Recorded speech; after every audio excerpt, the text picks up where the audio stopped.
Muchísimas gracias. Muy buenos días. Bienvenidos a este acto, a esta inauguración del edificio de ciencias, del Centro de Ciencias de Benasque. Después de estas maravillosas palabras de José Ignacio, la verdad es que yo tengo muy poco que añadir. Señora ministra, señora consejera, alcalde, director del Centro de Ciencias de Benasque, decía que tengo muy pocas palabras que añadir porque nadie como José Ignacio yo creo que es capaz de plasmar lo que Pedro ha significado no solo para sus amigos, sino para la ciencia española. Una persona que nunca olvidaremos y que, por supuesto, su compromiso con la ciencia, su buen hacer, su responsabilidad, su generosidad. Yo creo que de todas las palabras que José Ignacio ha demostrado, la que a mí más me había siempre impresionado, aparte de su rigor, es ciertamente la generosidad, esa capacidad de dar su tiempo para todo aquel que lo solicitara. Lo mismo da que fuera una secretaria, que un conserje, que un ministro, si llegaba y llegó el caso. Pero permítame que las primeras palabras sean palabras sobre todo de felicitación. Felicitación a Isabel por haber sido capaz de plasmar en realidad un sueño, un producto que era solo o que estaba en la imaginación, que es la edificación de este edificio. Un edificio que ciertamente recoge las esquinas, los espacios para favorecer la discusión, el debate, la creatividad, que es desde luego lo que siempre Pedro defendió. No deja de ser interesante que, siendo Pedro un físico teórico de partículas, la conferencia en este acto la haya dado el profesor Thorsten Wiesel, del ámbito de las neurociencias, que, como él mencionaba, estoy hasta convencido que si Pedro viviera hoy también hubiera concluido que el futuro de la ciencia, incluso el futuro de la ciencia física, está en la biología. Es verdad que yo, como hombre de la biología, en mis discusiones con Pedro trataba de convencerle que la física tenía poco que aportar, que los grandes retos estaban en la biología. He de decir que fracasé en ese intento y que nunca, hasta los últimos momentos, al menos a mí me transmitió ese convencimiento de que fuera la biología la ciencia que iba a ocupar el resto de las actividades científicas. Pero dada la evolución, dada la tendencia de la ciencia de hoy, yo estoy seguro que Pedro, como hombre súper inteligente que era, hubiera estado por lo menos cercano a estas proximidades.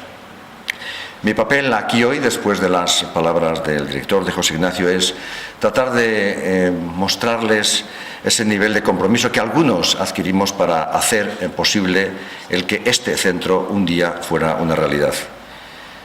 Decía André Gide que el hombre no puede descubrir nuevos océanos a menos que tenga el coraje de perder de vista la orilla. Que hoy estemos aquí en Benasque es el resultado de una aventura emprendida para llegar lo más lejos posible de esa orilla. La iniciaron en el año 1995 José Ignacio Latorre y Manuela Sorey, siguiendo el entusiasmo intenso de un científico grande entre los haya, querido, deseado, amado por todos, que no era otro que Pedro Pascual. Los tres investigadores, José Ignacio, Manuel y Pedro, pensaron que un lugar tan lleno de encanto y tan recóndito como Benasque era el enclave perfecto para reunir a científicos del más alto nivel. Aquí la serenidad que requiere la labor creativa quedaba garantizada. La inspiración también. Y existían numerosas oportunidades y espacios para compartir ideas, debatirlas y también para promover las colaboraciones. Pedro siempre apostó por la cercanía, por la celebración de seminarios que, aunque fueran pocos, permitiesen muchas horas de pizarra de tú a tú. Y yo creo que tenemos hoy el ejemplo que si hay una característica especial es que está rodeado de pizarras para ilustrar esa necesidad de Pedro para plasmar sus pensamientos en la pizarra. Y la fórmula funcionó muy bien. También que el número de eventos desde su creación en el 95 interesados en acudir a este centro fueran aumentando de manera extraordinaria cada año. Y he de decir que yo conocí la existencia de este centro cuando eran las escuelas, no a través de Pedro, sino a través de científicos, uno de ellos premio Nobel en el ámbito de la biología. que por tanto ya ilustraba que Pedro tenía una preocupación extraordinaria con el futuro que iba a aportar la biología. Lo que empezó siendo una gran idea y un esfuerzo personal pronto atrajo el apoyo institucional. En el año 1978 se creó la Fundación Centro de Ciencias de Benasque. En el año 2006, y como responsable del Consejo Superior de Investigaciones Científicas, José Manuel Fernández de la Bastida fue, sin duda alguna, la persona responsable para tomar la decisión de que el Consejo Superior de Investigaciones Científicas entrara a formar parte del patronato de la Fundación y de comprometerse a iniciar la construcción de este edificio. A la financiación aportada por el Consejo Superior de Investigaciones Científicas se sumaron las del Ministerio de Educación y Ciencia, hoy el Ministerio de Ciencia e Innovación, las del Gobierno de Aragón y las del Ayuntamiento de Benasque. La decisión era y sigue siendo unánime. Si había que escoger un nombre para ese centro, sería el de Fundación Centro de Ciencias de Benasque, Pedro Pascual. Era el nombre que aglutinaba, era el nombre que representaba el espíritu de ese centro que se pretendía construir. Como he tenido la oportunidad de mencionar en algún otro lugar, Pedro Pascual era un hombre de principios y un hombre de acción, un hombre de compromiso moral tremendamente práctico. De modo que adoptar su nombre es acogerse con un solo gesto a las numerosas claves que contenía su trabajo: esfuerzo, rigor, perseverancia e independencia de criterios. Yo reiteraría una vez más las palabras de José Ignacio, esa capacidad de Pedro de mantener los criterios independiente de lo que pasara. Y es verdad que Pedro pasó malos momentos, y seguramente José Ignacio también los conoce, y su mujer Eulalia también los conoce.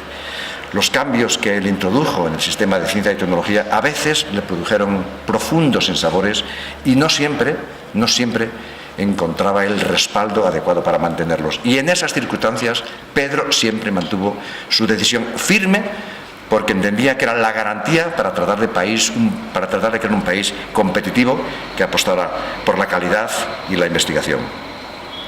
Para quienes tuvimos la posibilidad de conocer a Pedro, es ciertamente un privilegio estar hoy aquí y observar cómo su espíritu afanoso está presente en todos y cada una de las esquinas de este edificio, cómo su personalidad, una personalidad inmensa y que todo lo abrazaba, permanece en Benasque.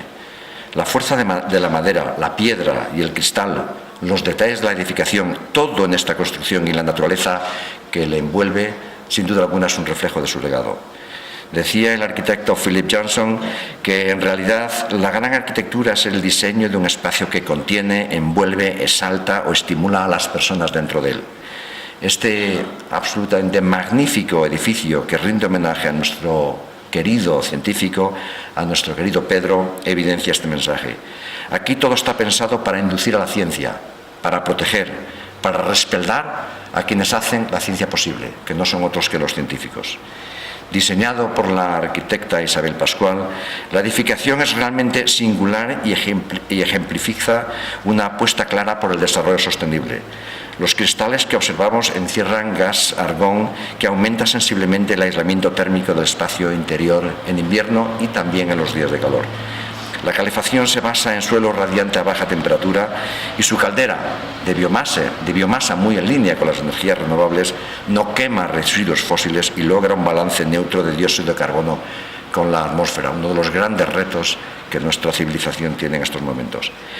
Cada piso, como ustedes han podido comprobar, está dividido en numerosos sectores que permiten optimizar el consumo energético, que sin duda alguna va muy en línea con esa visión de la utilización eficiente de cada uno de los recursos a los que Pedro nos tenía acostumbrados.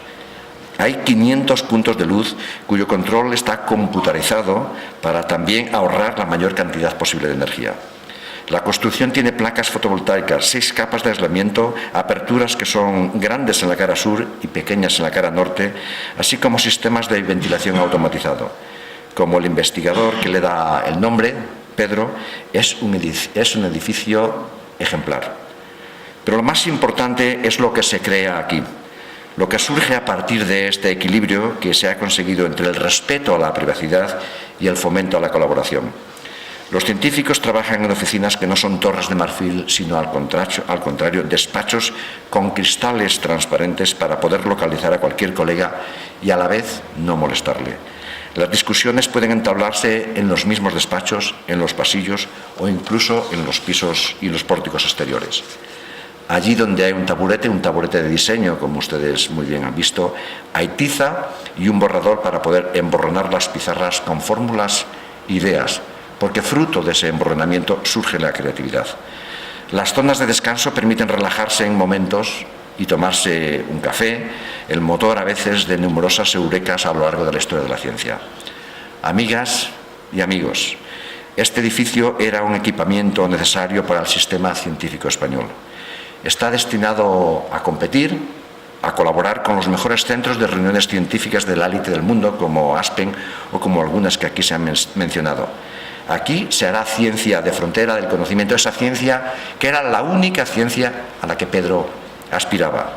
Una ciencia donde siempre prime la excelencia y la internacionalidad.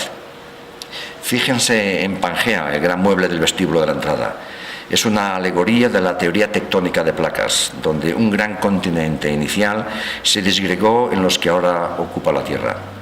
Todo aquí es ciencia en continua expansión. Siéntense, debatan y sobre todo disfruten, porque ese es el objetivo de la ciencia. Disfrutar, construir, crear.